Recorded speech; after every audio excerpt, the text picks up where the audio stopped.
things in the world that I think you should know about.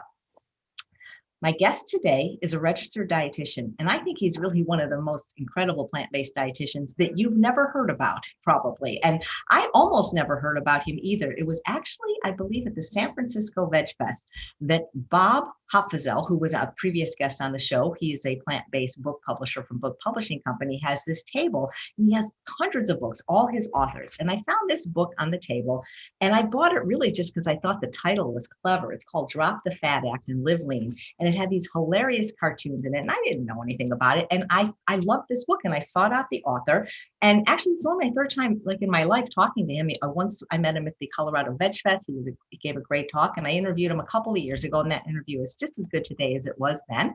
So let's see what he's been up to. I hear he's writing a new book, and he has another book that's absolutely free that I'm going to show you how to get on his website. It's his wedding anniversary today, so thank you for doing this. Please welcome Ryan Andrews. Yeah, Chef AJ, thank you. It's good to see you again. Well, thanks. I remember having such a good conversation with you back at the Colorado Veg Fest, and I'm so excited we stayed in touch.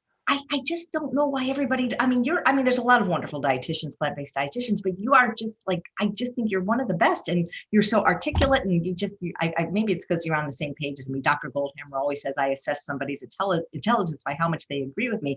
But really, this book is everything. I don't think anything really has changed much in the last 9 years since you wrote it in terms of weight loss, has it? A lot of it holds up. In terms of some of my language and how I wrote it, because I originally wrote that, 08, 09, and then it was published, I think, 2012. So some of how I see things and how I approach some things are a bit different, but the basic tenets hold up. That's for sure. Well, I think one of the most profound things that you said, and I think about this all the time, is somebody's weight is a reflection of how they live their life. Yeah, I see body weight as more of a byproduct rather than something to really focus on. If we live in a certain way, eat in a certain way, move in a certain way, sleep in a certain way, I'll go down the list. For the most part, we're probably going to have a body that reflects that way of living. The kind of bummer, though, is that in the United States, so much of our lives have been shaped to be overweight and to be unhealthy. So if we're just kind of going through the motions and living how most Americans live, probably not going to have a lot of beneficial, healthy outcomes from that. When I look at your website, which I'm posting a link for, and I'll tell people how they can get the free book, you've got some very impressive credentials, 2 graduate degrees, undergraduate degree, and you have a registered dietitian from Johns Hopkins School of Medicine, and just, it goes on and on. So what is it that you're doing now? Because I know last time we talked, you were trying to do something with kids. I don't know if you're still doing that, but I think you're. And how did you get into the plant-based space? Is it just because obviously dietetic school, they don't teach you how to be a plant-based dietitian. You have to learn that one on your own. Yes. So yeah, your two questions are actually kind of intertwined. I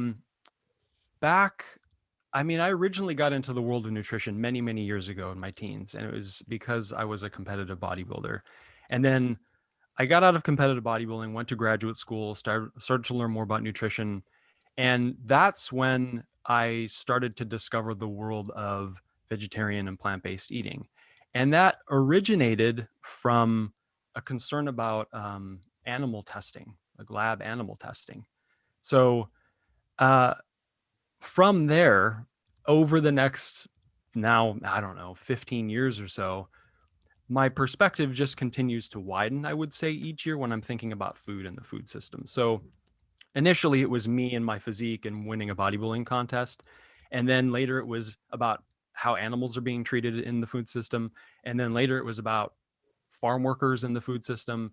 And then it was about just how really the entire planet, soil, water, air, and how we produce food, how all of that influences the planet. So this has led me from really working in counseling and writing and helping people with behavior change, a lot around weight management, to focusing a bit more about like how we can integrate personal and planetary health. So how can we eat in a way that not only benefits our health, our weight, our well-being, but can also benefit all these other things, animals, farm workers, the future of the planet.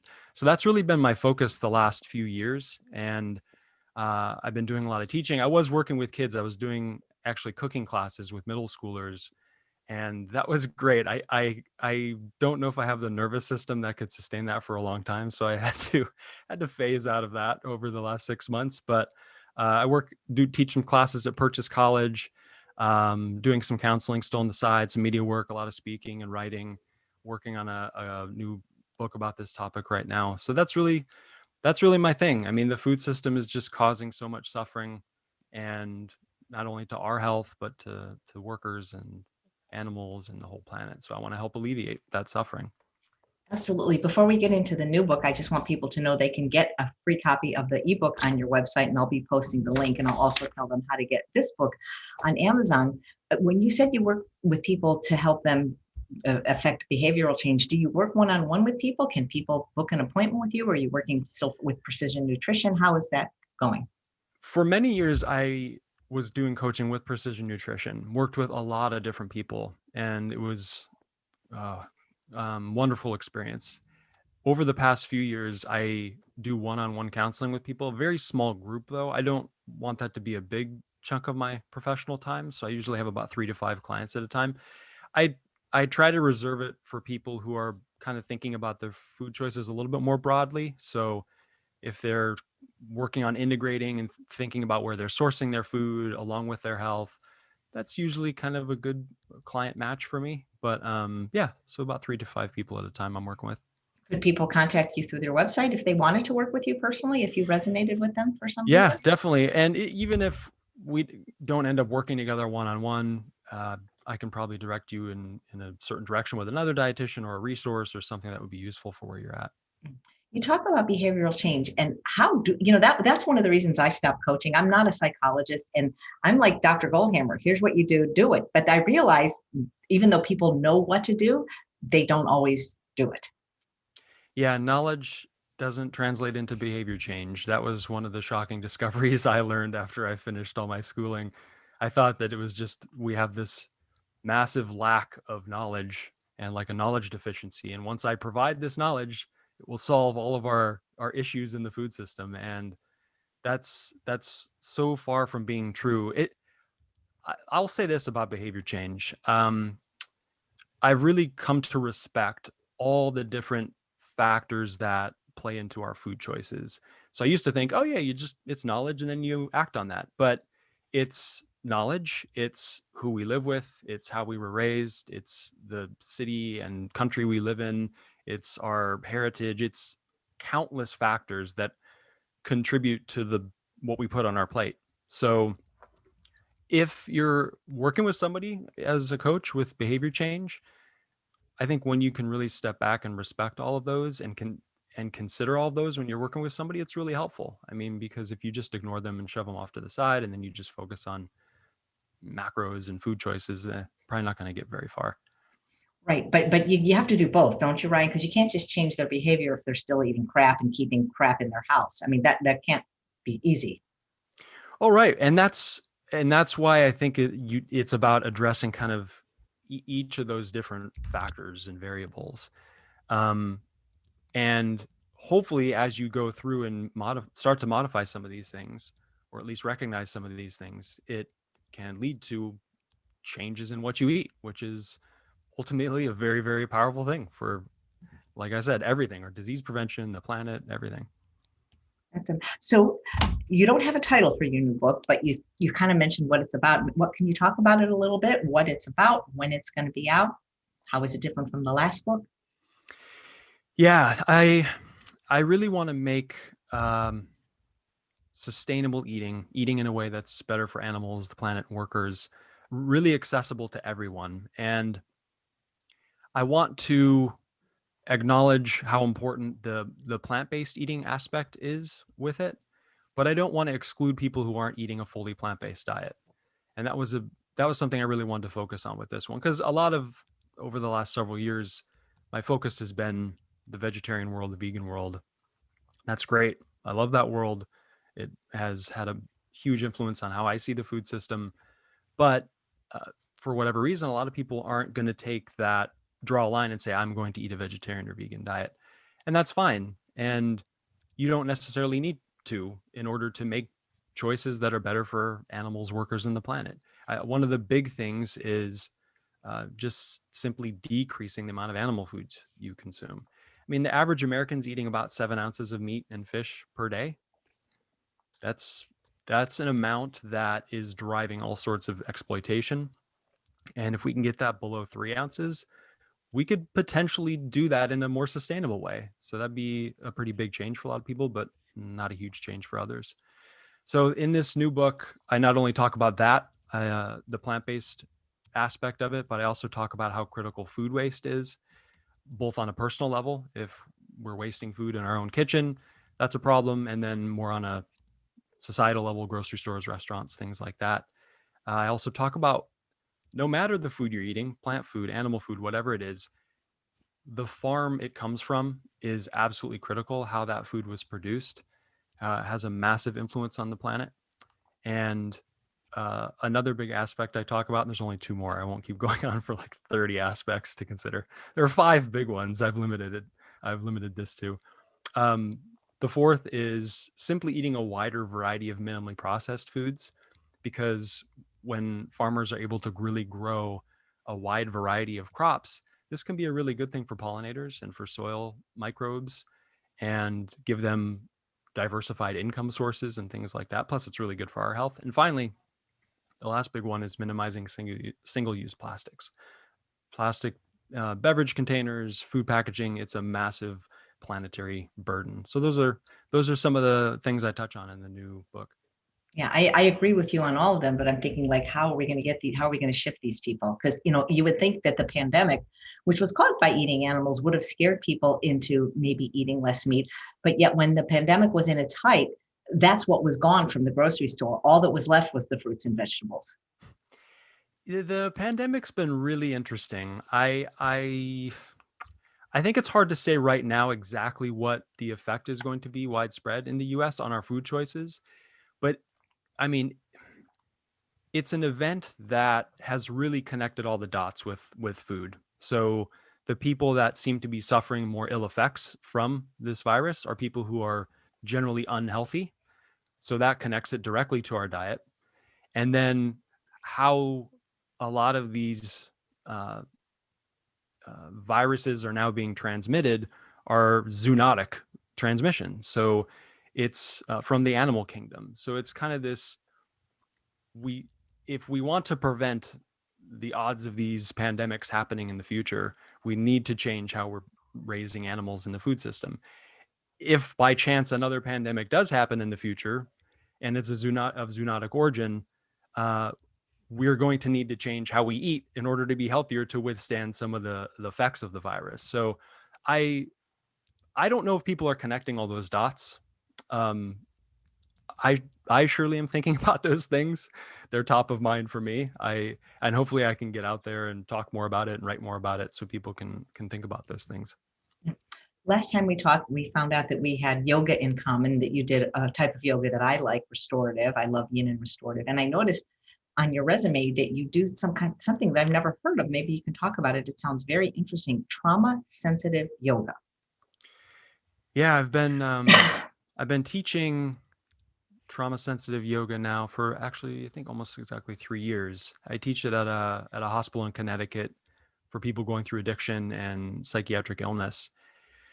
And how it's different from your kind of traditional yoga. If you go to a gym or yoga studio and you take a yoga class there, uh, how the room is set up, the music, the cueing, uh, all of those things are probably going to be a lot different than a trauma sensitive class. So there are things I do in my class that minimize any kind of reactivation for people who've gone through trauma, because trauma is extremely common really in society, and then especially at this hospital. And so I want to teach my class in a way that allows their nervous system to calm down and relax and they feel better. I don't want to teach a class where they feel worse and where they're reactivating any of their trauma. So that is, I don't know how detailed you want me to get, but I'll arrange the room in a way where they can see the door at all times. I avoid any poses that might be kind of more revealing or uncomfortable. All of my cueing is inviting language. So it's never that you have to do this pose. It's, if you like, perhaps, maybe. It's always inviting them, and it's always about honoring their body. So if they do it, doesn't feel great, no problem, you can come out of it. So it's a very, I mean, the restorative yin gentle yoga world kind of worked nicely and eased me into trauma sensitive yoga, I think, with the overall approach. But I find it extremely valuable because it's a chance for people to move and breathe and connect to their body a bit, which can be really, really helpful for the nervous system. Apple, who's watching live, says she also teaches that type of yoga, which I have never heard of. And I'm wondering, how do people find? Do they just Google trauma sensitive yoga and can find a class in their area? That's a good start. I mean, there are trauma informed yoga certification programs. I'm not sure how accessible they are for the general public. If somebody just wants to log in and find a practitioner, I'm not sure if they have that search set up, but doing kind of a general search for your area and trauma yoga, you'll probably figure out if there's anything available. There are definitely things available online. So if you want to find a video of a trauma informed yoga class, I know those exist. I've sent those to people before. Monica saying maybe you can do a Zoom class and teach this to us. We've had a few yoga people on and they've done a class. Apple says, do you have a food garden and is it veganic? Ooh, nice question. So for about 10 or 11 years now, I've been working on mostly organic farms. And that's mainly in an effort to just be around farmers and gardeners and learn as much as I can about how to sustainably produce food. I have not worked directly on a veganic farm. I've read a bit about it and I've tried to learn more about it. And I've asked some farmers about it. I don't know how scalable it would be, especially globally, because essentially you have to start to consider, like, how are you going to give the soil everything it needs so it's ready to grow nutritious food for us in a way that we can do that long term. And there are certain animal byproducts that can be useful in that process. Veganic farmers have shown that obviously it's possible to do it without animal products. I know in certain areas where there's just limited resources, that waste from that animal can be a really valuable thing for some of those farming operations. Nice. I just recently interviewed Dr. Ron Weiss, who is a plant-based doctor in New Jersey, but also a regenerative farmer. And he really is passionate about how important the soil is. This as it relates even to the microbiome. So it's like just when you think you got one thing worked out, there's like more things we have to do to save the world, Yeah, I love the idea of regenerative food production. I think it's an idea to start to learn about, because I mean we've produced food in a way that's been so depleting and exploiting for the land and the planet that we can't even just do it in a way that kind of breaks even. We have to do it in a way that is truly regenerative and starts to give back and make things better moving forward. And I get so excited when I meet some sort of a sustainable regenerative farmer. Yeah, we definitely need more of those people moving forward. Yeah. Linda wants to know if you saw a new film called Endgame 2050 that came out this week. Came out this week. Endgame 2050. No, I have not. I haven't heard of it either. Linda, can you comment where we can find it on Netflix and what it's about? So she's a big plant-based advocate, educator in Sacramento. Oh, somebody said that New Jersey outlawed plastic bags today. That's great. Oh, wow. Yeah. And that's an example. I mean, we need not only eaters and consumers to change, but we need help from all angles. We need local governments to start to shape the path for us. We need food companies to do a better job of material sourcing and all that stuff, for sure. Kathleen wants to know if you have any pets. No, I do not have pets. I haven't given pets that much thought. I used to have some mixed feelings about keeping pets, but I don't know if I feel that strongly anymore. But no, I do not have pets. That's okay. So let's see. Apple says she's just followed your Instagram, Ryan D. Your Instagram has an X in it? No. Uh, my Instagram is, I think it's my full name, Ryan Dexter Andrews. So I got the Oh, full Dexter. name. Yeah. Oh, sorry. That's where There. Dexter. That's what the D is for. I thought the D was for dietitian. Just kidding. I like that. I like that. Yeah. Do you have a publisher for this book already? No, I'm debating pitching it to a publisher versus self-publishing. And I don't know, you could probably talk a little bit about this. I have a lot of mixed feelings about that world these days once publishers kind of have their view on how a book should go, and they have their editing team and design team, and that's can be a really good thing, but sometimes it can present some obstacles in the process of creating a book. And one of the big things for me is, getting help marketing is huge. And so if a publisher can help with marketing, I think that's valuable. Otherwise, though, with the internet and social media, I don't know if it's that critical to have a publisher. I say all that. They also help with essentially like quality control and getting reviewers in there to make sure it's accurate, which is really, really important too. Yeah. So apparently this movie is free on Tubi. It's on YouTube, Amazon Prime, Netflix. They're saying it is narrated by Moby, and Philip Woolen is in it, except nobody's telling us what it's about. So it sounds great. I'll put it in the list. Yeah, Monica's saying self-published. I've had offers from publishers, but I self-publish both my books because I don't like being told what to do. Yeah, and that's a thing. Sometimes I think the publishing company can add some really valuable aspects and perspectives, but sometimes it might just take you further away from what your original message was, and that's not a good thing. So Randy says it's about how we're killing the planet and we won't have any food to eat by 2050. Well, it's sort of the subject of your upcoming book, isn't it? Yeah, it sounds like it. I haven't heard of it. I know I had a note to watch a documentary this past weekend called Kiss the Ground that was just released. And I watched it yesterday. I think it's really good overall. The thing with documentaries is that this one I watched yesterday was an hour and 24 minutes. It's tough to tell the story of food production in an hour and 24 minutes. There's just so much to cover. It's such a complex subject. I think they did a pretty good job. Could they have talked more about certain things? Yes. Did they maybe overemphasize certain things?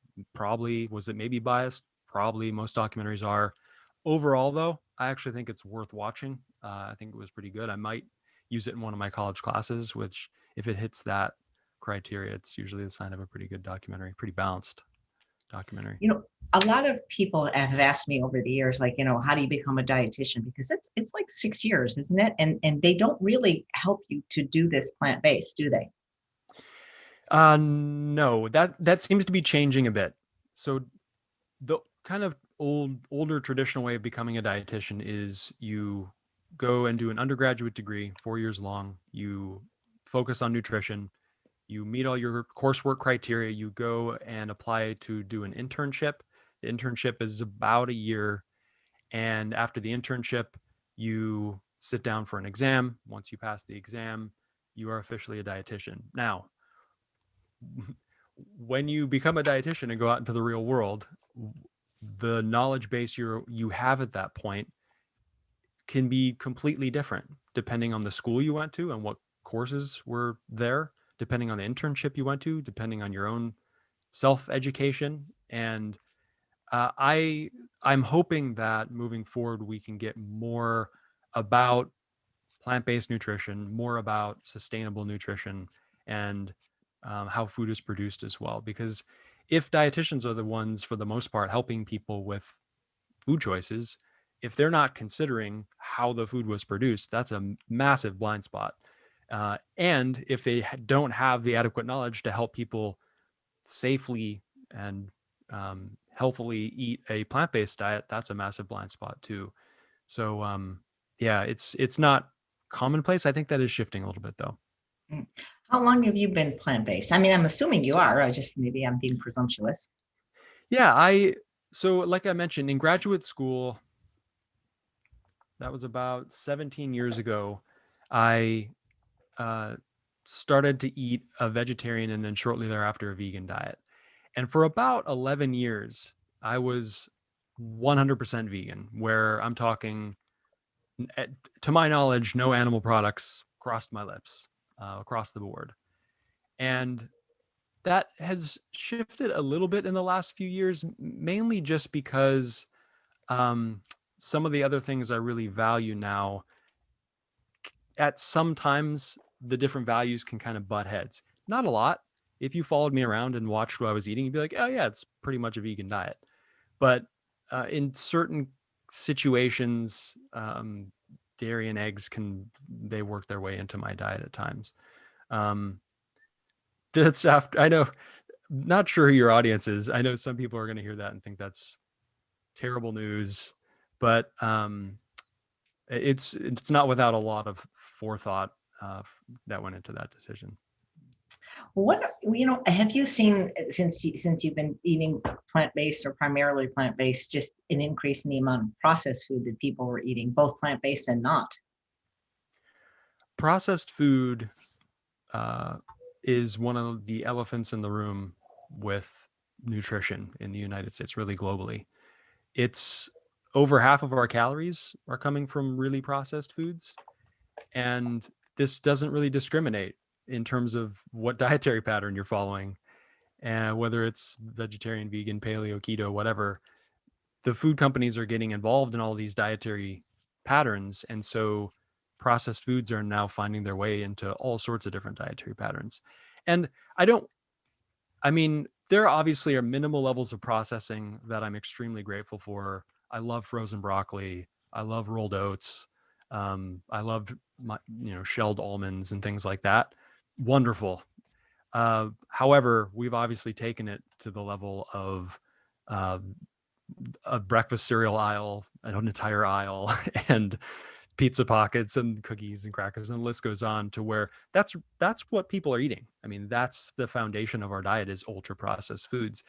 And that's a really big problem, not only for our health and disease prevention, but think about the raw ingredients as well in some of these really processed foods. Added sugars. Where's that sugar coming from? Sugar beet, sugar cane. What about the fertilizers used? How is that handling soil and runoff? What about the oils? Soybean oil, corn oil. I mean, these oils and sugars are coming from somewhere, and often it's produced in a way that's really, really bad for the planet. So it's a lose-lose. I mean, it's bad for the planet to produce these items. It's not so good for us to consume them, a lot of them, on a regular basis. So it's a massive issue, and that's one of the reasons it's in my top 4 or my top 5 of the 5 things we can do to eat to prevent the apocalypse. Well, I find that people that generally eat these processed foods, and now they're even calling them ultra processed foods, a lot of the people, is that they're not eating them occasionally. Like, in situations like, wow, I was, I hit a flat tire and I went to, the gas station and I bought these bag of pretzels. They're eating them as the majority of their calories. Yeah. Yeah. It's just a normal, it's quite abnormal right now if you don't eat many of them. It's actually, if you go somewhere and you turn down the processed food, it's like, oh, wow, that guy, why is he turning that down? But they've inundated all aspects of our society. You go to work, you go to school, you go to the store. Most people are eating a lot of processed foods. That's where it's at. I mean, that's where the money is to be made as well in the food industry. Exactly. And a lot of them are owned by the tobacco companies. I think that the word processing almost isn't an accurate description, because hummus is processed, but there's nothing wrong with eating hummus. You know what I mean? So I think it's the refined part, because so many people say, oh, I'm on a whole food plant-based diet. But if you're eating sugar and oil, if you're eating sugar, flour, and oil, those aren't whole foods. Yeah. That's why there's been some debate in the nutrition world about how can we give an accurate label. So that's why ultra processed foods, you probably hear that, or highly processed foods, because they're trying to designate Cinnamon Toast Crunch versus hummus. They're trying to, not all processing is created equal. Some of it can be really valuable and useful for our health and nutrition. So it's really astounding to me when you can even do like a personal experiment, go to the grocery store and just kind of kick back and watch people's carts. It's a lot of processed foods. That's a big part of our diet. You can almost see, it's almost like you look at their cart before them and you kind of know their size. It's crazy, but I do that. I'll look at the cart first and I'll think, and then, It's like yeah. the cover of my book. It's like my Uh, cover of my old book. I had Oh, yes. they're looking at each other when I was the cover. Yeah, it's right here. Exactly. I love this book and I love the cartoons. Those cartoons remind me of the cartoons from the New Yorker magazine. Oh, yeah. Cartoons were always something I wanted to include in that book, and it ended up creating a lot more time and energy and expense, but I think it was worth it at the end. I'm going to try to find my favorite one the next time I have you answer a question, because there's one in here that's absolutely hilarious. Okay. But I'd like to get to this question by, where did it go? So sorry. It is from Alicia. How to regulate overeating? And of course, I'm not losing weight. And then she says, I'm eating a no-fat plant-based, but I'm always starving and eating so much. See, a lot of people are commenting she's probably not eating enough starch, because to me, that's the key to satiety. The potatoes, rice, and beans, they stick to your ribs. So she said she is eating a no fat Yeah, she said, plant-based diet? well, I don't think it's possible to eat a no-fat diet, because everything has fat. I'm guessing a no added fat diet, like a McDougall style diet. Oh, okay, I got it. Well, okay. A lot of different ways I could respond to this. I mean, so there are some kind of more physiological nutrition related aspects of over consuming food. So that would be eating enough food, having satisfying meals, and not just really small like snacks throughout the day. Making sure I'm not a I hope I don't offend anybody. I'm not a huge fan of really low fat diets, vegan or otherwise, uh, including foods like tree nuts and seeds and avocados and certain types of oils and things like that. I think are okay, and I think they can help a little bit with satiety. Protein, uh, plenty of legumes, tofu, tempeh, split peas, uh, whole grains. Certain types of whole grains are a little bit higher in protein. So ensuring enough protein, ensuring enough fat, eating enough food, those to me are kind of the physiological surface level modifications that can help us feel more satisfied and prevent overeating. The other angle, though, I would say is, and I'm responding to this, I don't know anything about the person who asked the question, but there's a there's a whole other aspect to why someone might overeat that might not be related to the nutrient content of the food. So uh, if somebody is eating food and it's bringing them like a disproportionate amount of joy in their life, and they don't have much joy in their life, and they're really relying on food to bring that joy, that can lead to overeating. Certain living situations and how we stock our houses with foods can change our eating patterns. So I mean, there are a lot of different things that can contribute to over or under eating. Hopefully it's just kind of modify a few foods, macronutrients, but it can be um, something a bit bigger than that. I'll also mention this before I ramble too long on this response, but a history of restrictive dieting can also kind of keep us in this cognitive dietary restraint mindset where we just kind of always have this drive to eat because we've had such a low intake for so long. So all these different things can contribute to our eating patterns, how much we eat. I found my favorite cartoon from your book. So if it's okay, I'm gonna show it and read it. I think this is why I bought the book, because I must have opened to this page. It says it's a doctor talking to his patient, and he says it's partially glandular and it's partially the 8,500 calories a day. Yeah, that I first saw that cartoon actually at a presentation at the Veg Fest they used to have in Pennsylvania in Johnstown. Oh, Vegetarian Summerfest. Yeah, the Vegetarian Summerfest. I saw that at a presentation at Vegetarian Summerfest from Jeff Novick. You know Jeff Novick? He's another Yep. dietitian. And I scribbled it down, and I think I even emailed him and asked him where did you find this cartoon? So I had to have that in my book. It's really funny. So, one of the things I'm hearing a lot about from other dietitians, even ones that aren't plant-based, is this intermittent fasting. That seems to be like the biggest thing. And some people are really taking it to the degree where they're eating only one meal a day. And I don't know how you feel about that. I know that Dr. Goldhammer, who's going to be on the show Wednesday, isn't a fan of OMAD. He feels people should eat at least two, but they still can do the intermittent fasting. But some of these people are narrowing their windows to like 2 and 4 hours a day. And I'm just wondering where you stand on this whole topic of intermittent fasting. I don't, generally speaking, I don't love intermittent fasting. I have a couple responses here. So one response is, and I mentioned this in my previous book, a kind of a traditional American pattern of eating is these limited windows of eating. So it's the skip breakfast for whatever reason, maybe have a smallish lunch, and then usually in a tighter window later in the day, a lot of food is consumed. And then the pattern kind of repeats itself. So it's, some Americans are chronically under eating, but then they have these acute little periods of time where they're just eating a lot. And that can kind of be the pattern of intermittent fasting sometimes. So I don't like it from that perspective. My other kind of angle and how I would respond to this is I like the general idea of giving your body a break between dinner and breakfast. I mean, I think the idea of eating until late into the night and then forcing yourself to eat breakfast if you're not hungry, I don't think that's a necessarily a good idea for overall health. So allowing maybe a 12-hour gap between dinner and breakfast makes sense, gives your body a break, allows your body to process what you previously consumed, start to build up hunger cues for the next meal. Uh, so I like that gap, like a 12-hour gap, maybe 14 if you're not hungry in the morning usually. I am even more against intermittent fasting for women, even more so than men. I've seen more men maybe have some sort of success, I guess you could say, quote unquote, with intermittent fasting. But women, I just feel like most of what I'm seeing is not good. And it's probably related to how their bodies are a bit more sensitive to changes in calorie intake and reproductive hormones.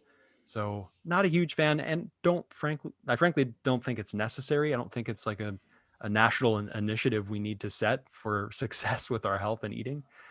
If somebody absolutely loves it and they swear by it, great. I think that's important too, is finding what works for you. Yeah, I feel like if people would just learn to eat when hungry and stop when full, they wouldn't need intermittent fasting. But the problem is these highly processed food they're eating, there's no off switch with them. Those are hunger cues. Learning when you're hungry, when you're satisfied is one of the most valuable skills you can ever develop. And part two, like you just said, certain foods are specifically designed to not to not make us feel satisfied after eating them. So if the diet is really, really heavy with processed foods, it's going to be tough to uh, notice those signals for sure. Well, even with oil, they've done studies where they've given people the exact same meal, and one had 500 calories from oil, and they didn't detect any more fullness from the oil. Yeah, and that's when things like the volume can matter. Gastric distension plays a role in how full we feel. Yeah, and that's the beauty of all this. I mean, there are a lot of different variables that come into play with our eating and our food choices. I knew this question would come. It comes on almost every show. And Diane says, "Well, what is your daily meal plan like?" Oh yeah, nice question. It changes a little bit throughout the year, but I tend to kind of go in patterns. I I generally like some sort of a shake or smoothie to start the day for a lot of reasons. It tastes pretty good. It's full of nutrition. It's fairly uh, easy and quick to make. I can consume it while I'm kind of getting started with some of my work tasks for the day. So that's and I'll the nice thing about the world of shakes and smoothies is that there's a lot of room for variety within that category. So that's usually what I'll have, not 100% of the time, but mostly. Uh, Lunch is usually something like a salad or soup based, and a lot of vegetables, usually some sort of a legume. I love lentils. I love tofu and tempeh. Uh, that's when I'll also mix in some nuts and seeds as well, some sort of a good dressing or avocado or something like that. Something, it's satisfying, it's full of nutrition, I can prepare a lot of it ahead of time, so I can kind of quickly assemble it on most days. And those are pretty routine meals for me. Dinner is where I explore usually a bit more variety, and I might connect with my wife and we'll like prepare something or try a new recipe or go to an old favorite or use a food that's in season or something like that. And I mean, a lot of different variety there. Indian food, Mexican food, soups and sandwiches, all sorts of different things. But like I said, I mean, it's a lot of vegetables, a lot of beans, a lot of whole grains, a little bit of nuts and seeds. So it's a lot of plants, and I've really grown to enjoy that way of eating. I mean, if you told me when I was 15 years old, like that's how you'd be eating in 20 years, that sounds terrible. I love it. I look forward to it. It tastes good. It's satisfying. Helps me maintain my health and well-being. So it's a good way to eat. That's great. Cindy says, I really like that he speaks of what is realistic for most people. So we have a question from Anne. Is there a vegetable that helps reduce fat in the body? And Victoria says, any best foods to lower blood pressure? So vegetables specifically to help lowering body fat levels? No, not necessarily. I mean, that's that's another one of those questions that's a bit difficult for me to answer because body composition changes are dependent on so many factors. I mean, in general, I'd say probably the more vegetables you're eating, the more that's probably going to help with body composition and lowering body fat and improving muscle mass. Um, but I wouldn't say there's one specifically. And what was the second part of that question? Any foods to lower blood pressure? I think just Oh yeah. avoiding, yeah. Foods to lower blood pressure. So blood pressure is a really, really big deal. And uh, that constant pressure is really, really harmful for our vessels and our organs. And I was actually just responding to a question the other day about this. And about 13% of all deaths globally are in some way related to high blood pressure. So it's a big public health issue. In terms of what we can do to, with our diet to modify it, eating a lot more of a plant-based diet actually can really, really help. Some of the plant-based foods can have specific therapeutic properties and help with like blood vessel elasticity and things like that. Um, the nice thing about plant-based foods as well is that they contain generally a lot of potassium, and this can help to regulate fluid balance in the body because most diets have a lot of sodium and not much potassium, and this can further drive high blood pressure. When you're eating more of a plant-based diet, that skews and your sodium goes lower and your potassium goes higher, and that can help kind of bring fluid balance a little bit more into like a homeostatic place. And so blood pressure is very important. Eating more of a plant-based diet is probably going to be a really good idea for that, along with so many other things, movement and stress and sleep, for sure. Yeah. And so Sue says, any foods to lower triglycerides? I think the answer is almost always vegetables, And I mean, it kind of, maybe you can relate. I mean, you work in this world for a long time and you don't want to sound like a broken record, but there's a lot of value in eating minimally processed plant foods. And again, not everybody's going to adopt 100%, and I don't think they need to. But if we can get to a much higher intake of beans and whole grains and vegetables and fruits and nuts and seeds, that just checks all the boxes pretty much for all the chronic diseases that we have. And now, again, I want to be fair here too. It doesn't guarantee disease prevention. It just stacks the odds in our favor of preventing those diseases. So somebody can set out early in life and start eating a plant-based diet, and they potentially still might get a chronic disease. But if you really want to stack the odds in your favor, starting early, eating a lot of plant-based foods, that tends to be a really, really health promoting thing to do. I agree. Manica says, how does he feel about eating for fuel before a workout? For example, I cycle 25 miles very early. Do I do so on an empty stomach or eat oatmeal an hour before and again when I return home? I find this to be really highly individualized. Most people I've worked with over the years kind of start to do some trial and error and figure out what works best for them. Some people feel fantastic training first thing in the morning and they actually feel worse if they try to eat before they train. And then vice versa. Same thing happens in the other direction. And it's hard to argue physiologically and scientifically for the other thing if someone is immediately noticing poor results. So I think whatever you can do with your nutrition that can help to maximize your training, allow you to feel like you're not, bloated and digesting food while you're training, allows you to feel like you have a lot of energy. And over time too, you're noticing a pattern where you're maintaining muscle or gaining muscle if that's a goal, and you have energy and you're recovering. That's all good stuff. Those are all metrics you can use.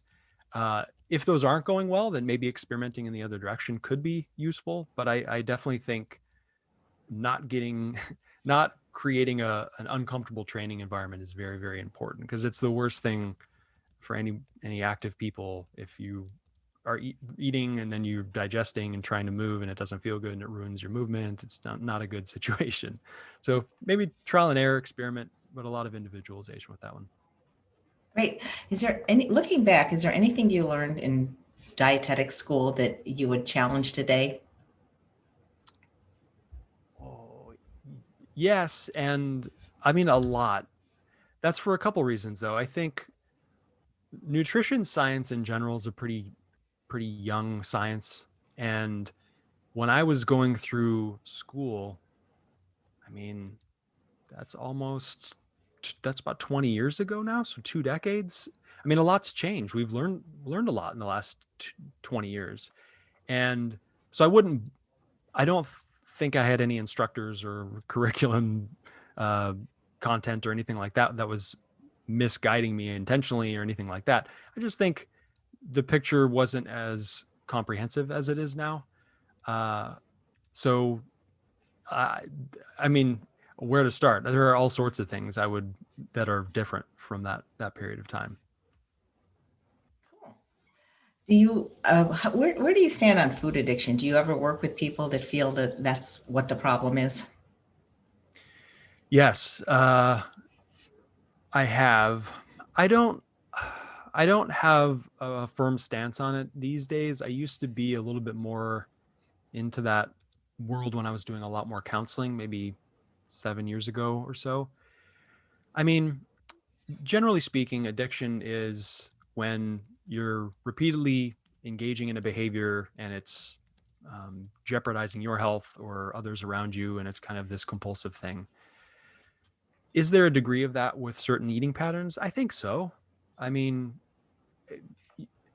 the it gets a little bit gray to me when you're talking about, is it added sugars? Well, does it have to be part of something else? Does it have to have salt and oil as well? Or is it just the added sugar that's the addictive component? So I think pinpointing like what the addictive component is can be a little bit difficult. Oftentimes it's combinations of things like in these processed foods. Uh, and I also think there are just other factors that play into it. I mean, I've worked with people who, for a period of their life, they would say, I have an addiction to food, but then after going through some introspective work and kind of looking at food a bit differently, they no longer feel that way. And food is kind of more of a neutral thing, and they no longer feel good after they eat that food they used to be addicted to. So I think things can change, whereas I don't know if that's quite as possible with other substances. But I mean, all that being said, if somebody is suspecting they have an addiction, then it's probably a big enough problem in their life that it's worth addressing on some level. However you categorize it, it's probably worth working with somebody, connecting with a therapist or a dietitian, and kind of working to troubleshoot it a bit. Yeah. Nice. You have a very nice voice. I bet your Shavasana is very relaxing. Thank you. I've had people tell me that before. I appreciate it. Thank you. Yeah, very. Kathleen and others want to know, do you eat sugar or maple syrup or salt? I do. I make a pretty intentional point, though, to not eat a lot of added sugars, really, no matter whether it's straight like white sugar or maple syrup or coconut sugar or whatever it is. I try to keep it to a minimum. I mean, if I make granola or something and there's a little bit in there, okay. If I make a dressing and there's a little bit in there, okay. If I want a dessert and I really am like, that sounds really good, I'm going to have it. Okay. I try not to, I try to make sure it's not a big part of my overall consumption though on a regular basis. Um, Salt, I'm not quite as worried about salt because most of the food I eat, I prepare at home. And so I'm always kind of seeing what salt is going into it. I feel like I have a bit more control. And most people, not always, but most people, when they're overdoing salt, it's usually because they're eating a lot of processed foods. Processed foods tend to have a lot of salt. So they kind of have no recognition of they're just eating the processed foods, and all of a sudden their sodium levels are very high each day. So I don't worry too much about it, but I'm also not making really salt heavy recipes. So definitely two things to be aware of. You don't want to overdo it, but if totally minimizing them drives you absolutely insane, then building in a bit of sugar can be helpful. And we need a certain amount of sodium for health and living. Great. Awana says, what kind of foods do you introduce to a baby first? Oh, you know, I I am not I love that question. And I love this about nutrition. There's so many different angles to it. I'm definitely not the person to ask about infancy feeding, pediatric nutrition. That has been a very, very, very small part of my overall nutrition journey. There was a brief period of time, well, once during my internship and then once later on where I was working on an article for Precision Nutrition about it. Other than that, though, my brain has not been processing that world of information for a couple of years at this point. So I'm probably not the best person to respond. Sorry about that. All right. Here, I like this question from Ree. How do you respond to the lectin, oxalate, anti-nutrient question? Yeah. Yeah. What's a good concise response for this? I'm not overly concerned with lectins and oxalates for most people. Um, if somebody has a history of kidney stones, I'm more concerned with oxalates for them. If someone has an autoimmune disease, I might be more concerned about lectins for them. From a general public health perspective, I think they're mostly a non-issue. I say that because m- most people aren't eating a lot of foods rich in lectins, at least. I guess there's probably an argument to be made for oxalates, but a lot of people don't have a lot of lectins in the diet. And I think you can also make a case that lectins can offer some protective mechanisms as well in the body. So, I mean, one of the things I always remind myself in the world of nutrition is that all foods have pros and cons. So, you take the most perfect food you can think of, the most nutritious food you can think of. There's a downside to that food. I promise you there is. There's some compound, there's something that accumulates in that food while it's growing. Something about it you could make a case and say that's a problem. It's about finding the foods that offer more pros than cons. I mean, beans and whole grains and nuts and seeds and vegetables and fruits, they offer a lot of pros and very little cons. Still cons, but few cons. And versus the traditional American diet is full of cons. It's full of a lot of added sugar, a lot of added salt, a lot of meat, um, and just overconsumption in general. So those are like the big rocks to address and kind of the big foundational issues. So I don't want to totally push it aside and say that doesn't matter. I think in some situations, in some health conditions, it might matter, but generally speaking, it's not top of mind for me. Great. Alexi says, when did you first become aware of animal rights? I started to think about animals in grad school. I was about 22, and I was taking a class learning about using animals in research. We had to do that as part of our graduate school training because some students were using mice and rats in their studies. And the more I learned about it, the more uncomfortable I was, and especially for certain types of research that didn't seem very important to me. Justifying taking an animal's life, I had a hard time reconciling that. And that it was a switch that was flipped. And from that, I can remember the day when I started to think about this because I was talking to a lab assistant about it, and she asked me if I ate meat. So yeah. She said, well, you're involving animals in your decisions every day. And so that from that moment on, I started to think about how we treat animals, whether it's zoos, pets, the food system. What can we do to treat them well, not cause unnecessary suffering and harm, and I guess mostly allowing them to exist for their own well-being and their own intent. I mean, I don't deep dive into the world of animal rights a lot, but over the years I've given it a fair amount of consideration. That's great. Here's a question thank you for thinking about the animals, though, of course. That's great. Julie says, oh yeah, go ahead. Say. A mind-boggling statistic that I continually think of all the time when it comes to animals. In the history of planet Earth, there have been 107 billion human beings that have ever lived on planet Earth. 107 billion, okay? That's a number, you're like, 107 billion, how do I fathom that number? We are slaughtering that many animals for food every 18 months. So, I mean, the number of animals that are being killed in the food system, mostly chickens, is astronomical. It's so hard to consider. And I know when I heard that, it helped me put it a little bit in perspective. Like, oh, that's how many human beings have ever lived on planet Earth, and we're killing that many animals every 18 months. That is, I can't get behind that. Well, thank you. Julie says, does he feel that people can be successful with weight loss with some amounts of nut seeds and avocado? And if so, how much? 100, definitely. I actually think they can be extremely valuable in the diet related to satiety and nutrition and nutrient absorption and overall well-being. I don't have a strict guideline on it. I mean, if I'm talking with somebody and they're really active and young and they need a lot of extra energy, then they're probably going to benefit from more. And if I have somebody who's older and not moving as much and not as much muscle mass and stuff like that, probably not going to need as much. But I think they can be valuable additions into the diet. I mean, I don't want to leave this person hanging with like absolutely no ballpark recommendation.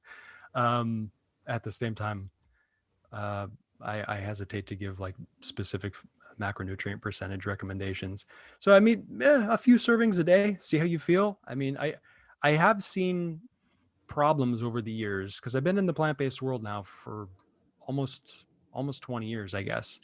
And I think people who really go strict on the no fat, I think that can present some problems long term.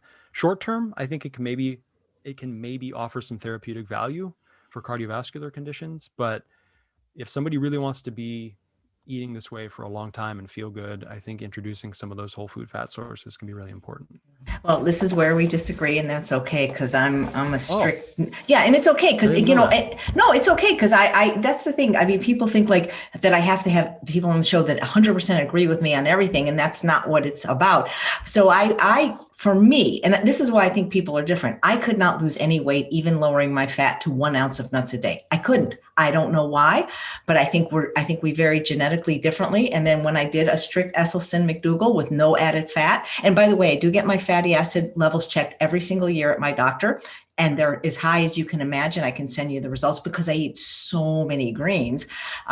For me, and I feel that food addiction is real. Like they say, one drink, one drunk. I just cannot do it. There's something about the fat in food that just lights my brain up that I can't eat one Brazil nut or 1 ounce of nuts or a half an ounce of seeds. I do use chia seeds in dressings, but it's been 8 years now. And so I'm watching it very carefully. And I have a doctor at True North as well as a lifestyle medicine doctor, and we just check my blood every year. And so for me, this is what works. So I at this point, I'm afraid to even try to reintroduce it. So yeah. Because I feel so well, and I just love my food, which is, primarily most of my calories are from starch, with most of my volume from vegetables and some fruit. So if I had to break it down, I probably eat 2 to 3 pounds of vegetables a day, 3 pounds of starch, and about a pound of fruit. And I'm full, and it's 2 meals a day. And Because I had a lifelong history of discordant eating, both, Right. bulimia and anorexia. So for me, this is what works. But I think people should try it one way or the other. Like, don't make a decision. Try it. If it doesn't work for you, try something else. But don't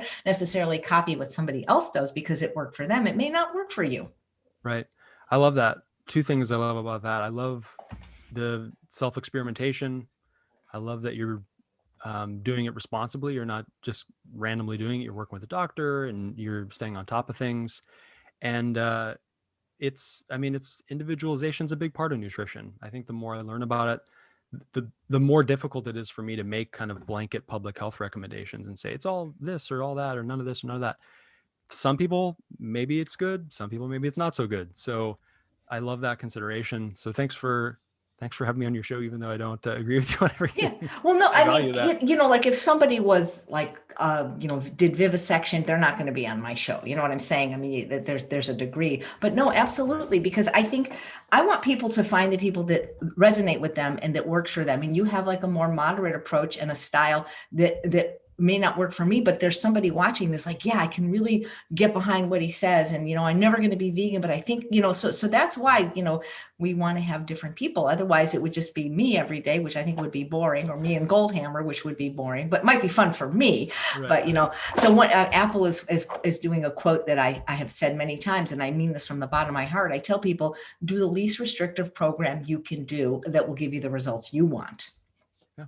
I love that. Yeah. And so, but for me, it doesn't feel restrictive. That's the thing. But for other people, it might, so anyway, so let's see if I find any more questions. We're getting at the top of the time. So when can we look forward to your next book? If I don't have a date set, it's in the process of editing and layout and everything right now. But I would say if you're interested, I'd go to my website and sign up for the newsletter. I say that I send newsletters about once every year. So I won't send a lot of newsletters to you. I'll let you know though when the book is out and ready. So that's probably the best way to stay on top of it. Well, maybe connect with me on social media. I'll probably mention it there too. Well, that's great. And then if they want, in the meantime, if they can't wait, then I really still recommend this book. It's humorous. It's not hard to read. You can read it, in an hour or two. And again, just the cartoons was worth it. Well, it's great catching up with you again. I hope it won't be another 2 years, but when the book comes out, let me know. We'll do this again and tell people to check it out. Yeah, thank you so much. I love the work you're doing. Good to see you again. Well, thank you, and happy anniversary to you and your wife. Take care, Ryan. Thank you. Okay, everybody, thanks so much for watching another episode of Chef AJ Live. Please come back tomorrow. Who is my guest tomorrow? You think I would have this memorized? Oh, Dr. Benjamin Banulis. You're going to love him. He's brand new to me too. Take care, Ryan. Thanks again.